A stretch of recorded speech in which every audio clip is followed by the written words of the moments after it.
What a story. But now, we want to hear from you. Where are you watching from? Drop a comment below and let us know. Were you surprised by how things turned out? What do you think about the Royal Guard's response? And don't forget to hit that subscribe button and turn on notifications because tomorrow we have another incredible story lined up that you won't want to miss. Discipline, courage, and unexpected moments. It all happens right here. See you in the next one. Tourists watched in shock as a wrestler took on a royal guard. Logan, the Titan Turner, stepped into the courtyard of Buckingham Palace, his massive 6'7", 320-pound frame dominating the space.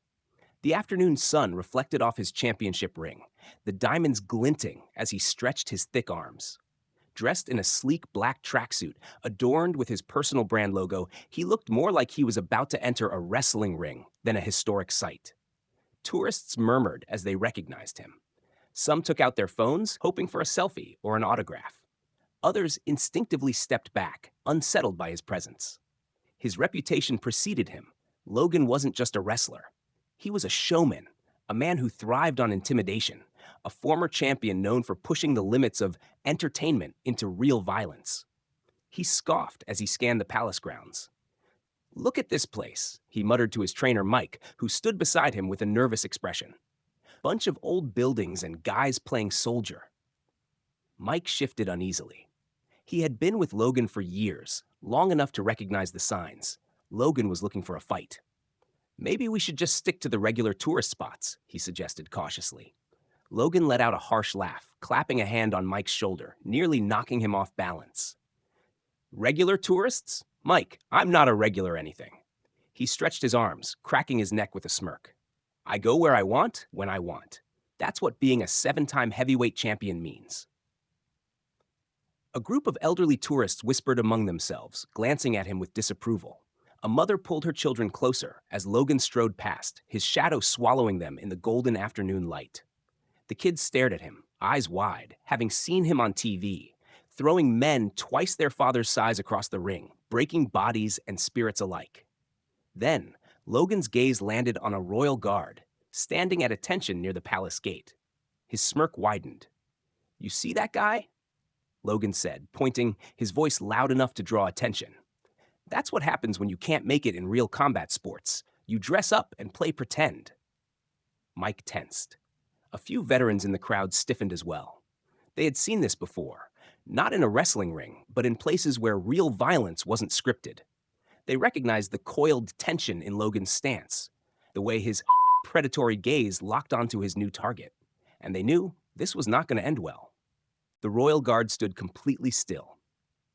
Sergeant Daniel Carter, 32 years old, had served 2 tours in Afghanistan before joining the elite ranks of the Buckingham Palace Guards.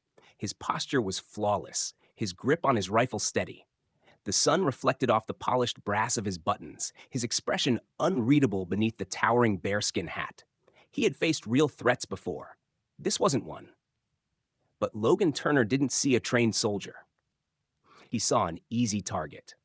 The former wrestling champion cracked his knuckles, stepping closer. His voice, thick with arrogance, rang through the courtyard. "Hey, costume boy! I've got a question about your little act here." Mike's stomach dropped. "Logan, don't do this," he muttered under his breath. The tourists had begun backing away, sensing the tension shift. Some were still filming, others whispering nervously. A pair of military veterans stood near the edge of the courtyard, their gazes locked on Carter. They weren't looking at him like a man in a uniform. They were looking at him like a soldier preparing for battle. Carter didn't blink. He didn't flinch. He remained exactly where he was, eyes locked forward. Logan scoffed, circling the guard like a predator testing its prey. "You know who I am?" he taunted. "I've broken men twice your size, real fighters, not toy soldiers playing dress-up." He rolled his shoulders, his powerful muscles rippling beneath his tracksuit. He wanted Carter to react, to move, to break formation. But the guard remained motionless. The veterans watching exchanged a knowing glance. Carter wasn't ignoring Logan. He was assessing him. The tension in the air thickened. Logan inched closer, stepping into Carter's personal space. His voice dropped into a low growl. "Where I come from, we call this target practice." That did it. One of the veterans took a step forward, his campaign medals catching the light. His voice, low but firm, cut through the growing unease. "Son, you might want to rethink what you're about to do." Logan turned sharply, his massive frame tense. "And why's that, old man?" The veteran didn't blink. He simply nodded toward Sergeant Carter. "Because that uniform isn't a costume. And that man, he's not a prop in your little show." For the first time, Logan hesitated, just for a second. Then he clenched his fists. "No referee here to save him," he muttered. Mike swore under his breath. "Oh no?" Logan took another step forward, and just like that, the situation was about to explode. Logan grinned. The hesitation had passed, and now he was locked in. The tension in the air was thick, the kind that made people hold their breath. Tourists whispered, some backing away, others raising their phones. They weren't sure what they were about to witness, but they knew it wasn't going to be good. Mike could see it too. The way Logan's stance shifted, the way his muscles coiled, the way his breathing changed. This wasn't just another taunt. Logan had made up his mind. And then he lunged. The move was fast, almost too fast for someone his size. A sudden, explosive burst of power. Logan's massive arms shot forward, aiming to grab Carter by the waist, ready to lift the guard off his feet and slam him down in front of the entire crowd. But before his hands could even make contact, everything changed. Carter moved. Not a flinch, not a reflex. A calculated, precise movement. The moment Logan committed to his attack, Carter reacted with military precision. He pivoted, sidestepping the grab at the last possible second. Logan's own momentum betrayed him. He was moving too fast, too aggressively. And then, in a motion so seamless it almost looked rehearsed, Carter struck. One sharp twist, a shift of balance, a perfectly executed maneuver straight from combat training. The next thing Logan knew, his world flipped upside down. The wrestler's massive frame lifted off the ground. His own strength, his own weight was used against him. And then, impact, a sickening, thunderous thud echoed across the courtyard as Logan's back slammed against the unforgiving stone pavement. The entire world went silent. For a split second, there was nothing, just the stunned expressions of the crowd, the collective gasp of disbelief, the sheer shock of seeing a 320-pound former champion get flipped onto his back in less than 2 seconds.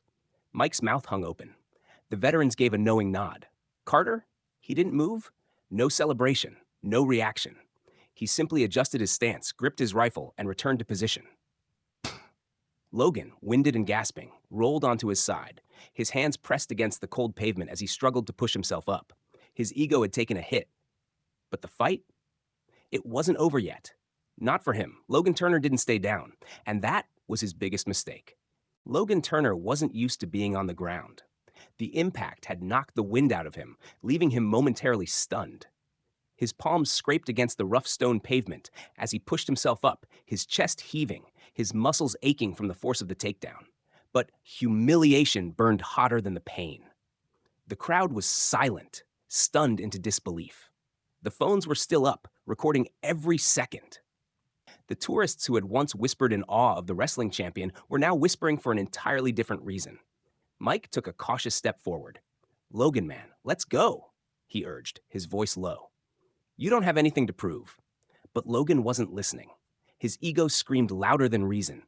With a roar of frustration, he scrambled to his feet, his face twisted in pure rage. He charged. Faster than before. Wilder. A man who had built his career on brute force was about to make the biggest mistake of his life. Sergeant Carter, meanwhile, had not moved. His expression remained unreadable, his body still composed. His grip on his rifle was steady, his feet planted with perfect balance. But he was ready.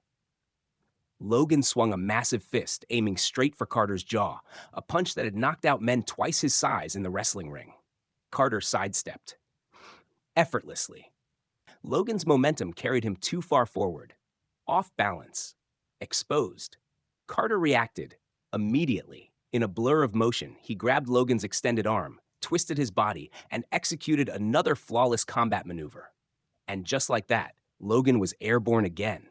The wrestler's massive frame spun through the air, and before he could react, he hit the ground hard. The sound was even louder this time. Gasps rippled through the crowd. Mike covered his face with his hands. "Oh, man," Logan groaned, his body curling instinctively, trying to shield himself from another blow that never came. because Carter was already back in position. The royal guard hadn't even broken form. Logan, lying on his back, finally understood. He had never been in control. And worse, he had never stood a chance. Logan Turner lay on the cold stone pavement, his breath ragged, his body aching from the brutal takedown. His vision blurred for a moment, the weight of the fall sinking into every inch of his 320-pound frame. But it wasn't the pain that hit the hardest. It was the realization. For the first time in his career, he had been outmatched. He wasn't up against another wrestler playing by the same rules. This wasn't a ring. There were no ropes to grab, no referees to stop the fight.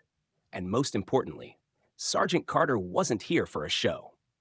The Royal Guard had returned to position as if nothing had happened. His expression never changed. His body remained still, his rifle gripped firmly at his side. He wasn't gloating, wasn't boasting. He had neutralized the threat and resumed his duty. That was the difference between a trained soldier and an entertainer who thought he was a warrior. Logan clenched his jaw, forcing himself to sit up. His ego screamed at him to fight back, to prove to the cameras, the crowd, and, most of all, himself that he wasn't weak. But before he could even try, a new presence entered the scene. Buckingham Palace security. 2 officers, dressed in sharp black uniforms, stepped into the courtyard. Their gazes locked onto Logan immediately. One of them spoke, his voice calm but firm. "Sir, you need to come with us." Logan, still breathing heavily, let out a bitter laugh. "For what? He hit me first." The second officer didn't flinch. What we saw was a trained guard responding to an aggressive provocation. And judging by the dozens of witnesses and cameras, I doubt anyone will see it your way. Mike stepped in, his voice urgent. "Look, officers, maybe we can just let this go. Logan just got a little carried away." The lead officer gave him a hard stare. A little carried away? He attacked an on-duty royal guard.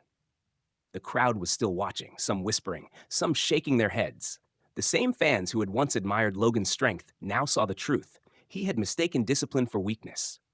And now he was paying for it. As the officers guided Logan away, Sergeant Carter remained where he was. His stance never wavered, his presence stronger than ever. He had never needed to prove anything. Because true power isn't about size, it's about control. What a moment! Logan Turner thought his strength and reputation made him unstoppable, but in just a few seconds, he learned the difference between brute force and true discipline. The Royal Guard didn't need to brag, didn't need to fight for show. He simply did his duty, with precision and control. Now, we want to hear from you.